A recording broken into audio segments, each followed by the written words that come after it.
Veliki gospodin sjeda. Sa strane su ti vrata, ako hoćeš da ga malo... Da, dobro. Baš.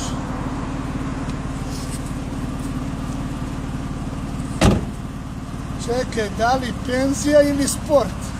Pa penzija.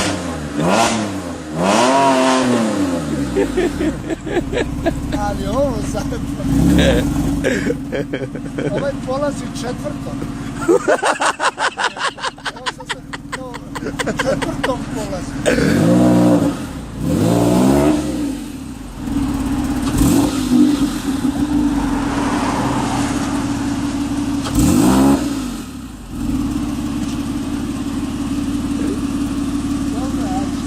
Aj.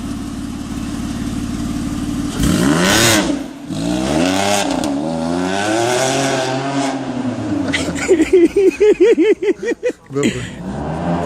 Neka sreća u vrata, gledaj.